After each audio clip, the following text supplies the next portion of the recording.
అబ్బో. ఇది వింత. మావిడికి ఓటు రాలా, పిల్లలిద్దరికి ఓటు వచ్చింది కానీ కార్డు రాలా, మీ కార్డు వచ్చింది, నాకు కార్డు వచ్చేసి. ఇది విచిత్రం. అదే కదా, అయిపోయింది. తర్వాత చూస్తే నేను ఆ పోలింగ్ బూత్కి వెళ్ళిన రోజున చూస్తే 4-5 ఎంట్రీలు ఉన్నాయి అక్కడ నా పేరుతో. మీ పేరు మీదే? నా పేరు మీద 4 లైన్లో ఉన్నాయి నా ఫోటోలు. ఒకటే పేరు ఒకటే ఫోటోవా? పేర్లు మారినాయా? పేరు సేమే, సేమ్ పేర్లు సేమ్ ఫోటోలు. ఏంట్రా అని చెప్పి తర్వాత అక్కడ అధికారిని అడిగితే చెప్పాడు. తర్వాత మా ఇంట్లో కూడా కనుక్కున్నాక ఈ ఫోన్లో అప్లోడ్ చేశారు డీటెయిల్స్. అయిపోయాక కొడతారు కదా, బఫర్ అవుతా ఉంది. మళ్ళీ మళ్ళీ కొట్టింది, 4 సార్లు కొట్టింది. 4వ సారి రిసీవ్డ్ వచ్చింది. ఇది 4 అక్కడ రిజిస్టర్ అయింది. అంటే ముందు కొట్టిన 4 కూడా ఎంట్రీ అయిపోయింది.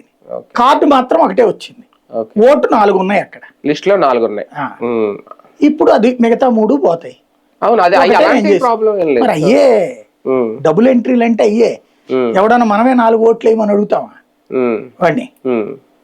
అప్పుడు పోనీ వెళ్ళి మనం తీసేయండి రా, అప్పుడు వెళ్ళి అధికారులు అడిగి తర్వాత ఆటోమేటిక్గా పోతలేండి సార్ అన్నారు. మీరు ఏరు కదా సార్ ఓటు వేరేదేమి అన్నారు.